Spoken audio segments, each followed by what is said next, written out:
ট্রাম্পের বিরুদ্ধে জাতিসংঘের পক্ষ থেকে গ্রেফতারি পরোয়ানা জারি। যে কোনো সময় গ্রেফতার হতে পারে ট্রাম্প। বিশ্ব রাজনীতিতে আবারও এক ভয়াবহ উত্তেজনার অধ্যায় শুরু হয়েছে। যুক্তরাষ্ট্রের প্রভাবশালী নেতা ডোনাল্ড ট্রাম্পের বিরুদ্ধে জাতিসংঘের পক্ষ থেকে গ্রেফতারি পরোয়ানা জারি করা হয়েছে বলে জানিয়েছে আন্তর্জাতিক কূটনৈতিক সূত্র।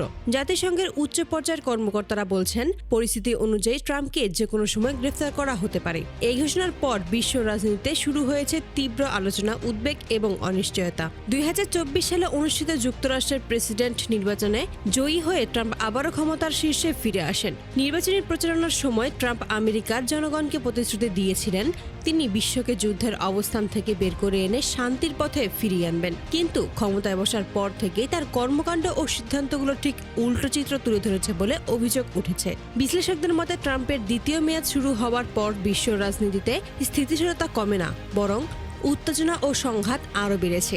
একের পর এক আগ্রাসী বক্তব্য, সামরিক হুমকি এবং আন্তর্জাতিক আইন উপেক্ষা করে নেওয়া সিদ্ধান্ত বিশ্ব নেতাদের উদ্বিগ্ন করে তুলেছে। এরই ধারাবাহিকতায় সম্প্রতি ঘটে যায় সবচেয়ে বিতর্কিত ঘটনা। ভেনেজুয়েলায় যুক্তরাষ্ট্রের বিশেষ বাহিনী ডেল্টা ফোর্সের একটি গোপন অভিযানের মাধ্যমে দেশটির প্রধানমন্ত্রী নিকোলাস মাদুরো এবং তার স্ত্রীকে নিজ বাসভবন থেকে আটক করে যুক্তরাষ্ট্রে নিয়ে যাওয়া হয়। এই ঘটনাকে সরাসরি একটি সার্বভৌম রাষ্ট্রের ওপর সামরিক আগ্রাসন এবং আন্তর্জাতিক আইনের চরম লঙ্ঘন বলে আখ্যা দিয়েছে বহু দেশ। জাতিসংঘ সনদের স্পষ্ট বিধান অনুযায়ী কোনো দেশের রাষ্ট্রপ্রধান বা সরকার প্রধানকে অন্য কোনো দেশ সামরিক বাহিনী দিয়ে অপহরণ বা আটক করতে পারে না। এই ঘটনাকে কেন্দ্র করে জাতিসংঘের জরুরি বৈঠক ডাকা হয়। এই বৈঠকে রাশিয়া, চীন, ইউরোপীয় ইউনিয়নের একাধিক দেশ এবং লাতিন আমেরিকার রাষ্ট্রগুলো একজোটে ট্রাম্প প্রশাসনের এই পদক্ষেপের তীব্র নিন্দা জানায়। রাশিয়া একে আন্তর্জাতিক আইনের ওপর সরাসরি আঘাত বলে উল্লেখ করেছে।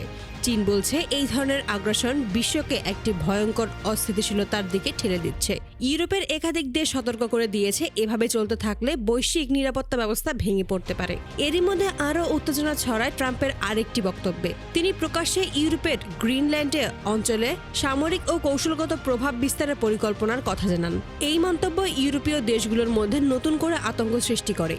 অনেকেই এটিকে ভবিষ্যৎ আগ্রাসনের ইঙ্গিত হিসেবে দেখছেন। এই সব ঘটনাকে একত্রে বিবেচনা করে জাতিসংঘ ট্রাম্পের বিরুদ্ধে কঠোর অবস্থান নিতে বাধ্য হয়েছে বলে জানা যায়। জাতিসংঘের বিশেষ তদন্ত কমিটি ট্রাম্পের কর্মকাণ্ডকে আগ্রাসী, বিপজ্জনক এবং আন্তর্জাতিক শান্তির জন্য হুমকি হিসেবে নিশ্চিহ্ন করেছে। এরপরই জাতিসংঘের পক্ষ থেকে ডোনাল্ড ট্রাম্পের বিরুদ্ধে গ্রেফতারি পরোয়ানা জারি করা হয়। জাতিসংঘের মহাসচিব এক বিবৃতিতে বলেন, কেউই আইনের ঊর্ধ্বে নয়। রাষ্ট্রপ্রধান হলেও আন্তর্জাতিক আইন লঙ্ঘনের দায় এড়ানো যায় না। পরিস্থিতি অনুযায়ী ট্রাম্পকে যে কোনো সময় গ্রেফতার করা হতে পারে।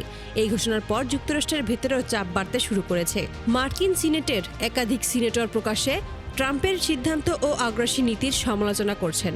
কেউ কেউ বলছেন ট্রাম্প যুক্তরাষ্ট্রকে একটি বিপজ্জনক আন্তর্জাতিক সংঘাতের দিকে ঠেলে দিচ্ছেন। সিনেটে ট্রাম্পের বিরুদ্ধে তদন্ত এবং রাজনৈতিক চাপ বাড়ানোর দাবিও উঠছে। এদিকে ট্রাম্প শিবির থেকে এই অভিযোগগুলোকে রাজনৈতিক ষড়যন্ত্র বলে দাবি করা হচ্ছে। ট্রাম্পের ঘনিষ্ঠ মহল বলেছে তিনি আমেরিকার স্বার্থ রক্ষার জন্য কঠোর অবস্থান নিচ্ছেন এবং আন্তর্জাতিক শক্তিগুলো তাকে থামাতে চাইছে।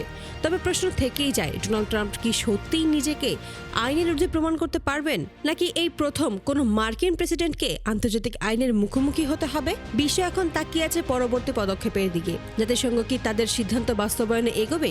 যুক্তরাষ্ট্র কিভাবে প্রতিক্রিয়া জানাবে? আর ট্রাম্প কি এই চাপ সামলে আবারও নিজের ক্ষমতা ও প্রভাব দেখাতে পারবেন? দেখা যাক শেষ অবধি ইতিহাস কোন দিকে মোড় নেয়, আইনের শাসন নাকি শক্তির রাজনীতি।